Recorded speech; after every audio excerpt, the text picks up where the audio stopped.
teach poetry. Maybe I'll talk about that afterwards. Writing process. I claw the poems out of the vacuum around which I am persistently surrounded. That's it. I'm going to read a few older poems from a book that's coming out fairly soon entitled Wavetable. They're very short and they're untitled. And then I'll read some newer stuff that's coming out, I'm hoping, in about a year in a book entitled Soft Perimeter. No one guards the oasis. At the center of each grain of sand, an inundation awaits its signal. Zeniths herding themselves downward to drink from it, which makes a dark blossom where the sky was. With these drained heavens, shall I polish my detection equipment?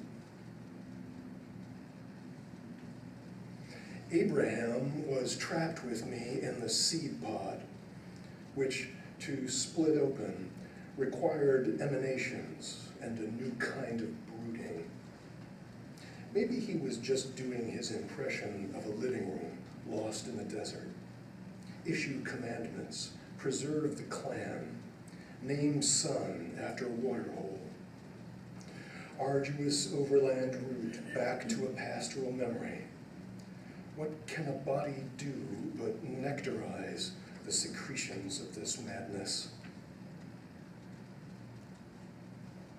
How much now must extend beyond the station platform before a departure is officially concluded and the arrival can begin to press its vanishing point between fresh layers of contradiction? In the time it takes the stationary to suck flat a bead of ink, a wind path has already written its kingdom into the beach's flank.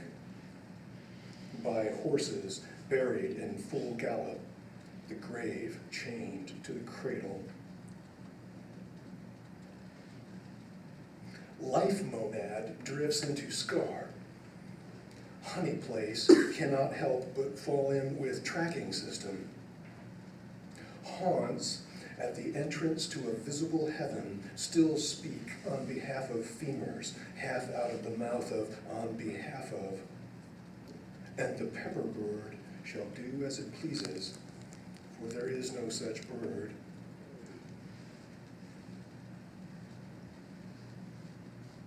Thugs are running dog races in the aqueduct.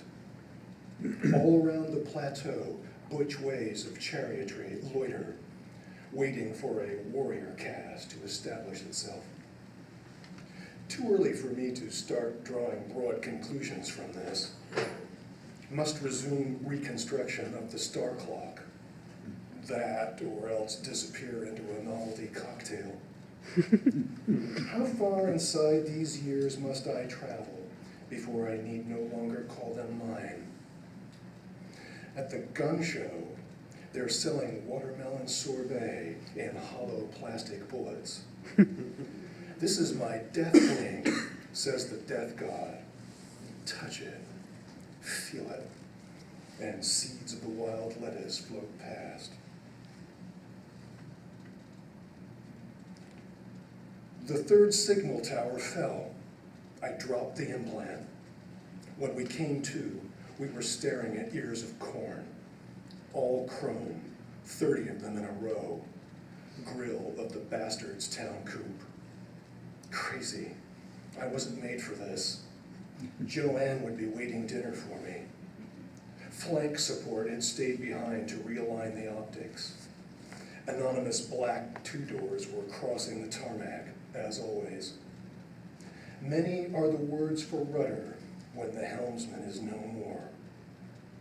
What were we going to do anyway? Issue writs? Even Sensei was gone, opening a sundry shop in his mind. Chop water, carry wood, kill your parents. So, now I'll read just a few prose blocks. They're prose poems because they look like this. And they're kind of drawn from the horrible summer we just went through, predicated on certain aspects of current affairs. The first one is lovingly dedicated to the good men and women of the 113th Congress. It's entitled, Mr. Smith Goes to Washington. In the days of our deployment, we made camp south of the chopper. Our rations were a hydrolyzed dirt seance, while a corridor of rage careened through our pragmatism like an Ammonite sun breaking over the ridge of the hellgasm. In silos aligned with a blackened rain, the enemy bred their children. Truth would not shake itself free from the rag of its night.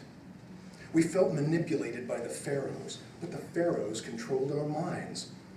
One benighted workaround after another, the imperial mandate. Willing equaled being, causes and results, laws, medals. Took a single look at this place, the demiurge, and said, we'll have to go with what we have.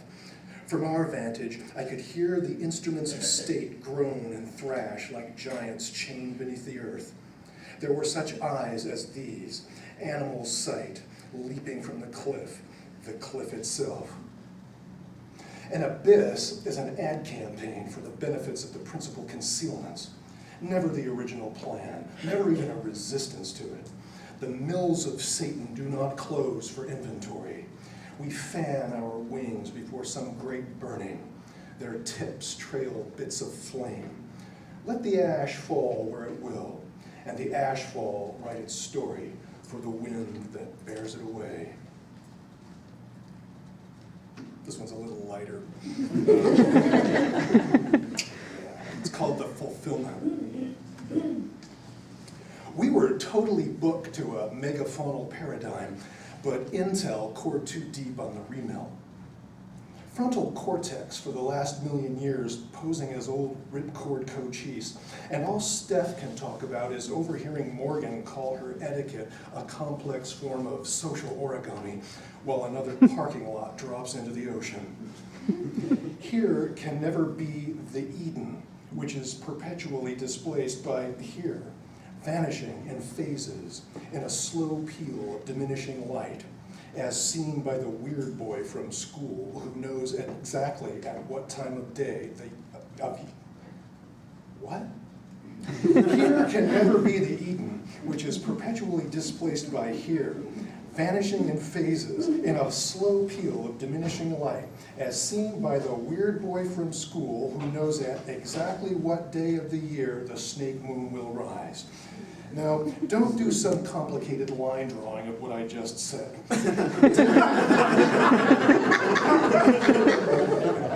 Deep down, everyone wants to own the candy without having to do the work of automatic thinking, which involves driving segmented vocalizations through a mind picture. Let the search for an alternate source of the Danube begin in the stomach contents of a bog corpse. The expression on his face will always remind you that you've already hit on the thing you've been looking for your whole life, but it made no sound, like the polished walnut lid of the hi-fi console in its slow descent on self-closing hinges, the moment of contact so gentle as not to occur. This is somewhere between dark and light. Grayish. Load capacity, it's called. In the history of Never Again, a casual observer always assumes the principal role. Secondary qualities fending for themselves swamp the essence. Some idiots always elected to hand out a thinking substance whose influence is inevitably felt for decades to come. Dark money accumulates inside the crocodile-headed think tank. A mind is made up. Twisters break out along the Arctic Circle. No one takes the passage of the bill seriously, and middle distances tense in response, like a functional Western exposure fitted with sociologists. I defer to spirit, which, as the identity of being and subject, feels plenty enough like payback for all the brain lag involved, except that it smells like something coming up from the bottom of a cosmic handbag. Rockefeller laws and womb transplants, the suddenness with which major innovations are retired, governments hatching out of a ground sown with surveillance hardware. And then the sun shines on its appointed heifer.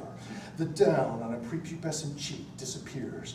Crowdsourced honeystroke in one balloon payment helps the cheerleading squad keep its clothes on, while the Speaker of the House pets his miniature bison, folding out into a remix of lateral Gomez and forelimbs. Tweaking the two fundamentals of the existence game, favorable asset leverage and a drone fleet, becomes de rigueur. But heck, we can still connect to the people's history of the brain, keep it real in a sweater vest of domestic facials, make necessity feel like the third wheel it clearly is in the scheme of things. Not. Okay. Last one. I've been writing a series of poems called Phrase Zoos. That's all they are. They're zoos of phrases.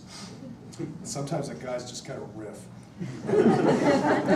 This is just glorified riffing, naming stuff that doesn't actually exist. This is the second in the series, Phrase Zoo number 2, and it's for two really great alumni of this college, Tommy Ponitz and Billy Chernikov. Phrase Zoo 2. It's a binge code, a has-daddy, a Stonehenge martini.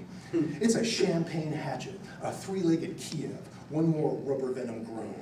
It's the second fire in a basement, or a handful of glitter tossed into a comb-over. It's an internal logic plasma, a coarse dew, an average luster, maybe some sort of flow field amassing its dither. How about a man-eating peacoat in the National Laundromat, or an exploding hobby club? Let's say it's an import-export bank compressed into a nanosecond, or maybe a fan belt on a repeater god. It's an inner mantle, torso of the noontide, a Borromini chapel carved in ghostwood. It precipitates out of an underlying slip, then it hovers and speaks. It's a blue yam, a wandering sand litter, a reunion of teeth. It's one more game of death row parcheesi, at death row perpendiculars to the drift of indifference. It's the jewel feed, instantaneous reversion to a miracle. It's the real deal, the osteopath in the driveway, the magic woo time, journey that was once a house. That, or a German shepherd spliced into a bell pull. It's the dit-da in front of the da-dit, the duplication of a remote mire, a headless child looking for the horizon, guy wires holding the dream in a state of Byzantine suspension. It's the complete absurdity of the premise, or else the complete absence of doctrine. It's an overlay of hums, a tiny bruise on the ultimate fruit, stillness at the center of a vowel. It's me disincarnating my thought box between two illuminated squid panels. It's an array of transonic rotors, total bliss out among the 108 heads of Joe Beth. It's an internal time sack, a chemical plateau, 20th of June along an elevated drivetrain. It's nobody's business, or one more pair of maracas. It's a wedge of nerve cheese across the table from Lisa of Perth Amboy. It's a self-proliferating phonemic event storm. It's a palace of cilantro, and it's mighty curious. It attracts more unwanted business than an extraction point, racks up higher penalty fees than a bankrupt Aikido instructor. Someone's going to call it a vicious comparison to Venice Beach. I'm calling it an angel hired to deliver the news. Then I'm calling it a string of combustible pearls, or more hooves than sass. I'm calling it the bum rush, or a crane through the bathroom window.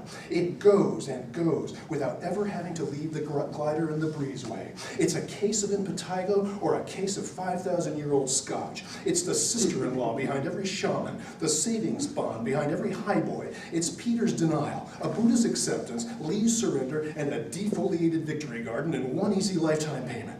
It's the test score everybody tampers with, the difficult child nobody wants. Its satisfaction is stuffed with every kind of hunger. It's just getting started when it ceases. It howls in silence. There's just no end to it.